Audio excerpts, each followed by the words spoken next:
Yo, you guys, this is Blacklist of the Abyss, and you're watching my review for World Trigger, Chapter 84. Alright, and this whole chapter is pretty much just about the press conference. Not really, because in the beginning there's some stuff, but that's the gist of the chapter. That's the main part, the press conference. Alright, and last week I said that Osamu might be getting another reward. Turns out it's literally the exact the exact opposite. Okay, dude was gonna get wrecked. All right, Osamu was about to get wrecked. All right, because Border had to answer to all the people. All right, for all the destruction that happened during the neighbor attack, the fact that 32 trainees were kidnapped, 6 border employees were killed inside of Border HQ. All right, when people heard that, they're probably thinking, like, well, if you can't keep neighbors out of your own building, then how are you going to keep them away from us? Like if your own people aren't safe, then clearly we're not safe either. All right, you got to do something about this. All right, and Border's response to those beliefs is essentially saying, listen, all right, this attack was actually 8 times the size of the original neighbor attack, and the casualties were only 1/40th of those of the original neighbor attack. All right, and those are definitely some impressive statistics there. Those are definitely it's true, right? It's true. They did a pretty freaking good job. All right, but people are incredibly difficult to deal with because at the end of the day, a lot of those people in Mikado City lost their homes, and the one reporter said she was a friend of someone whose daughter was kidnapped or something. So like that they can't really tell those people who were directly affected by this, well, we did better than last time. That doesn't work for them because yeah, you did do better than last time, but the result for me was the same as last time. So they still got hurt both times. So well, not necessarily. It's possible that they weren't hurt the first time, but you know what I mean. All right, you know what I mean. So they that just wasn't really enough, and the press kept pushing, trying to get something out of them. All right, and the one dude got put in his place. The one dude got put in his place. Okay, because they were asking about how it is that the trainees got kidnapped, and what's his face Netsky was talking about how, oh well, the trainees that were kidnapped were actually leading the evacuation for the trainees. All right. And the dude was like, oh, well, why not give them all emergency escape triggers? I know you have them. They're like, we don't have that many.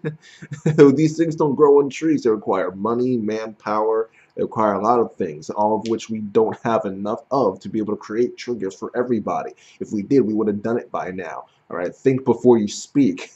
That was funny.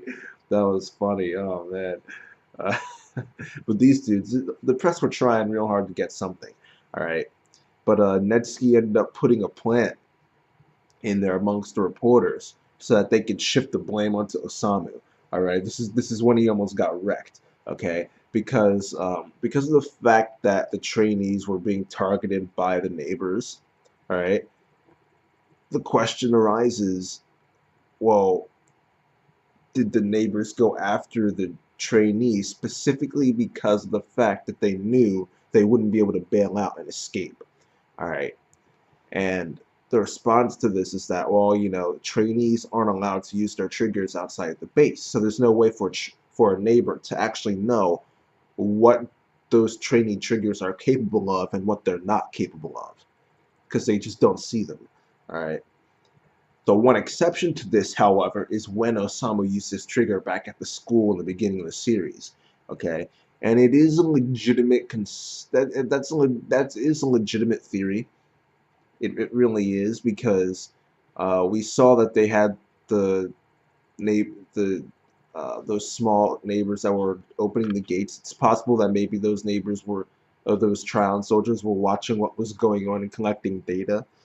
Um, And if they watched Osamu's fight, they saw, like, you know, this dude got his arm cut off, still didn't bail out. He kept fighting, despite the fact that he obviously was not going to win. He never bailed out. As a matter of fact, the only reason he stopped fighting was because he ran out of trying and was forced to stop. Okay? If he could bail out, he probably would have done so. All right? And that's not a guarantee. Maybe he's just stubborn and stupid and he just didn't want to leave. Maybe. But at the very least, it's enough for there's enough there for it to be a legitimate theory. All right? So they do have something there. All right? And because of that, they end up trying to blame everything on Osamu, so that Border as an entity takes less of the heat. All right, and that ends up being why Kurosawa actually brought him there in the first place, so that he could actually, you know that this stuff was happening. All right, so at the end of the chapter, Osamu decides with his bum arm, because you can see that it was that his arm was throbbing there, so he's still clearly in pain. Um, but Osamu decides to go out there and defend himself.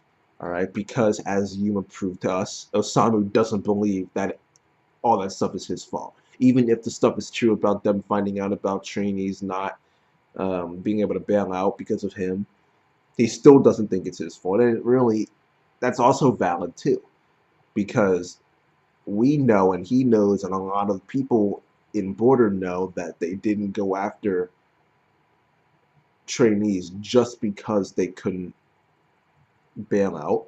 They had those freaking rabbits running rampant. Freaking Aikitora almost got taken. All right, like, like there's no need to just go after trainee. Like, there doesn't make sense for them to only go after trainees. Just because they can literally, that it just doesn't make sense. Especially since they were also going after Chica specifically, the golden goose. Okay, so it's much more logical for us to it's much more reasonable for us to sit here and listen to Osamu and think it's not his fault because we know. But these people who are looking for someone to blame don't know what we and they know. So yeah, I'm interested in seeing what Osamu is going to say. He's not the type of person to go and put people in their place and let them know that they don't know nearly as much as they think they do. Which is unfortunate because I think it'd be hilarious if he did just put them in their place. But he's probably just going to go out there and, in a polite but still passionate way, tell them, I understand where you're coming from, but you're wrong. I'm right, and this is why. This is not my fault. I know you're going through a lot of stuff, and I'm sorry for that, but don't blame it on me because it's not my fault. Instead, we should be focusing on this and that. You know, I think he's just going to go out there and try and do something like that. Um, but that's next week. As for this week, as for this chapter, I will give it an 8 out of 10. I thought it was a solid, good chapter. So, yeah, chapter gets an 8 out of 10. Rate, comment, subscribe, and I'll see you guys next time.